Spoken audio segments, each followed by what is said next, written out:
Okay, everyone, welcome to our last match here in an unfortunately thus far lackluster league.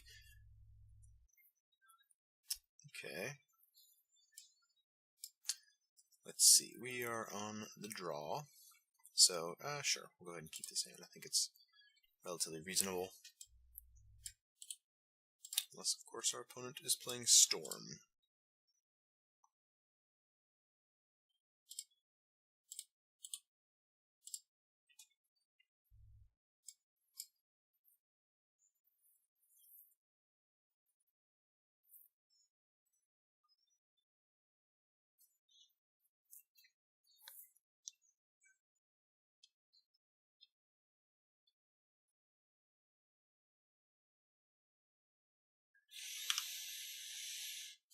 Okay.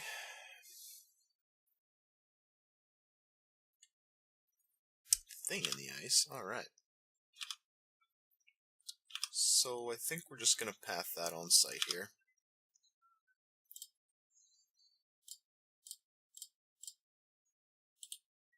All our opponents tapped out. No sense in giving them a chance to respond. I find myself doing that often with the blue against the blue decks. What do you guys think about that? What are we looking for here? I think just one lands. Okay. Wizard, there we go.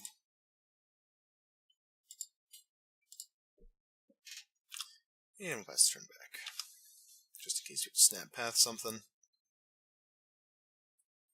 But yeah, I find myself kind of habitually just pathing whenever an opportunity presents itself against decks that can potentially counterspell things.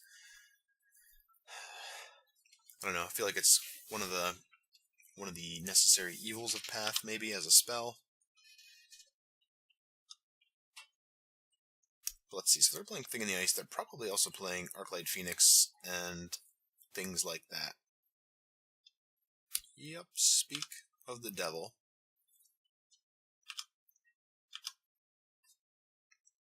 Alright, so we will go ahead and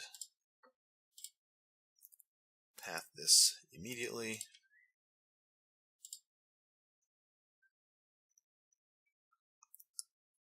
Alright. Okay, so that just worked. So, I don't know everything that our opponent's doing, but I think it's safe to say that these will probably be good.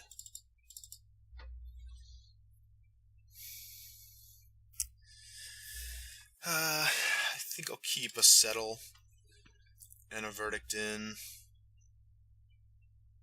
Walls don't seem great. Cut a Mana Leak here. And I think I'll cut a Negate as well. Cryptic might be hard to resolve. Maybe cutting. I don't want to take all the card draw out of our deck here. Also, it's important to consider they might bring in Blood Moon. So let's see. They're probably going to be playing, obviously, Thing in the Ice, Phoenix. Might be playing Bedlam Reveler. So I think it's probably a pretty safe assumption. We'll cut 2 Cryptics and keep in the Negate, I guess.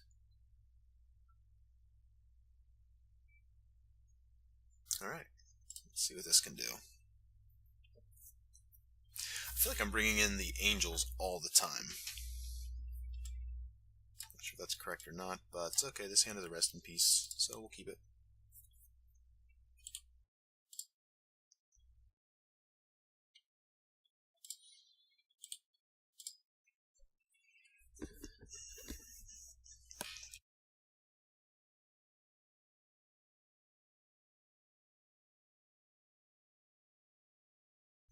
So obviously we couldn't see the contents of our opponent's hand that last game, but I don't know, they conceded pretty early there.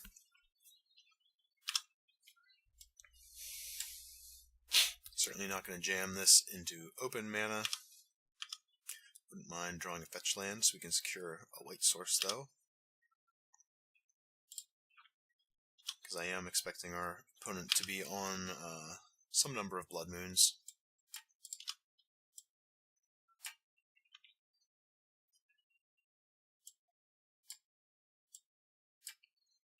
Bolt. Okay.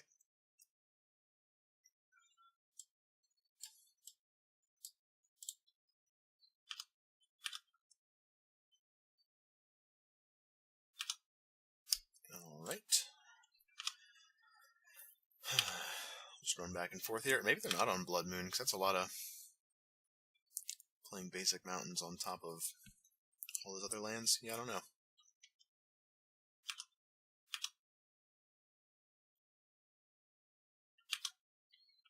I also wouldn't be surprised if our opponent boards into some other kind of game plan here.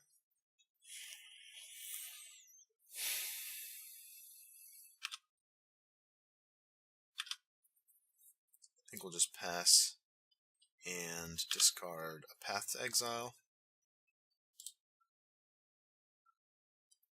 Worst case scenario, if our opponent goes for something weird, we can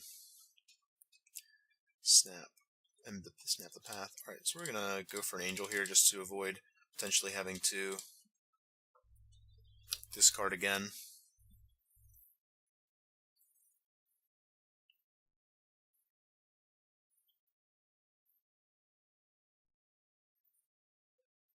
Can't tell if our opponent is flooding or if they just play a naturally land heavy deck. So if this resolves, I assume they would have countered it if they could counter it. They're not going to double bolt it. Okay. Maybe they will. Okay, sure.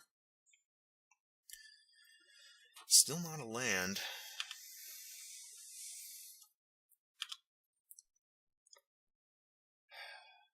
I don't know whether I should... Nah, we're going to hold off on the Rest in Peace.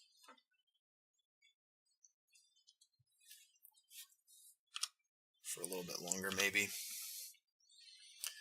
We're getting buried here. I think I'm going to snap and path my own Snapcaster. Or at least attempt to.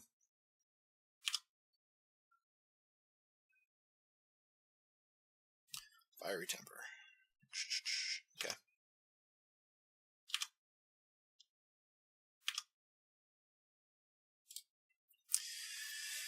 Okay, so there's a land. I guess we'll try and jam the Rest in Peace now, because what's the worst thing they can do? So they can play a Bedlam Reveler. We can purge that, but that's after the damage is done, draws them cards. I guess we'll just pass it back. Try and secure a white mana here. Our Field of Ruin.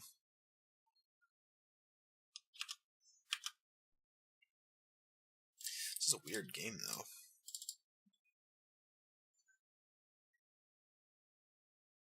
I might play some number of Wandering Fumaroles or something like that, too, so might hold, or a, what's that, a Loot House. So we probably won't go too hog wild on their mana. My goodness. I guess this deck does feel a little clunky sometimes when I cut the walls out.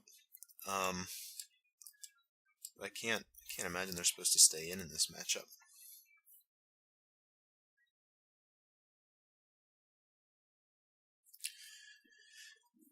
Yeah, okay, Chart of Course. Okay, so we're going to get their discount Lightning Bolt.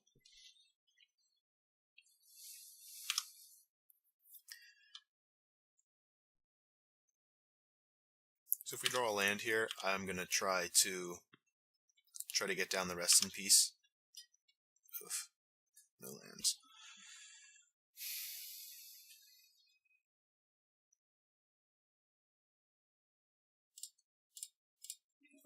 Alright. We can pay for a mana leak, but that's about it. Okay.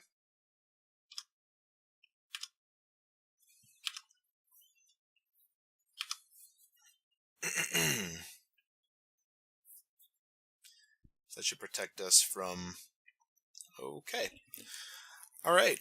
I guess their deck just loses to Rest in Peace then. So that is that.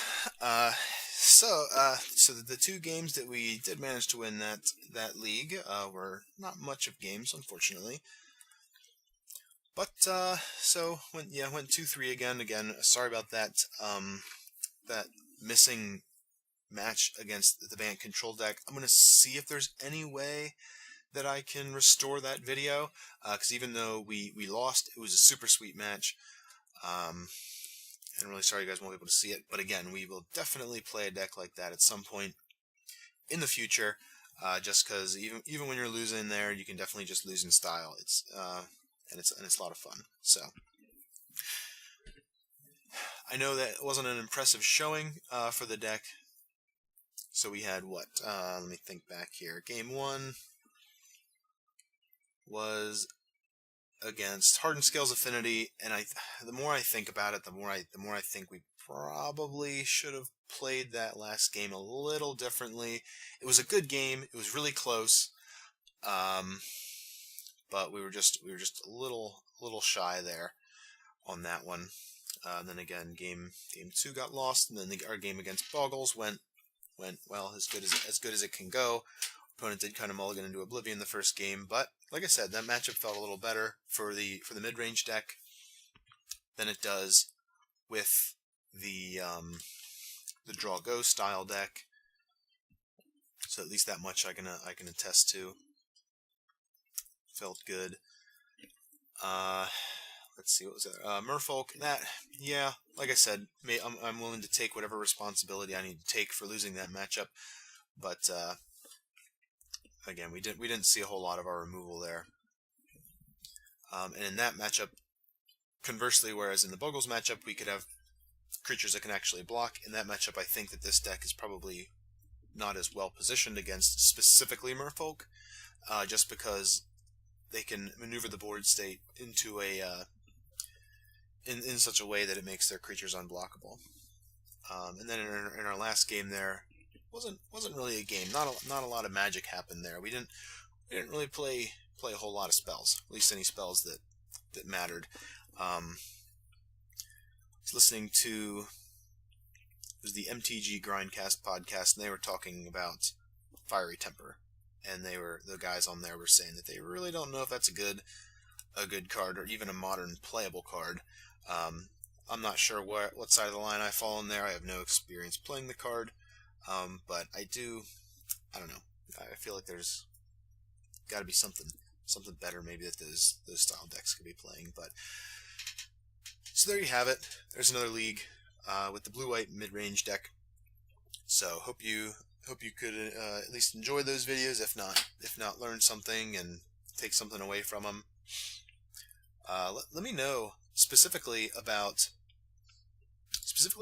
my mulligans and my sideboarding. Now I know that for this league I did have the sideboard guide kind of minimized here on the computer, but I didn't end up really consulting it that often because a lot of the decks that we face I don't think were on there. And again, my computer crashed and so it went away. But yeah, there you go. There's the league. Hope you enjoyed it, and I'll see you next time. Thanks for watching. Bye.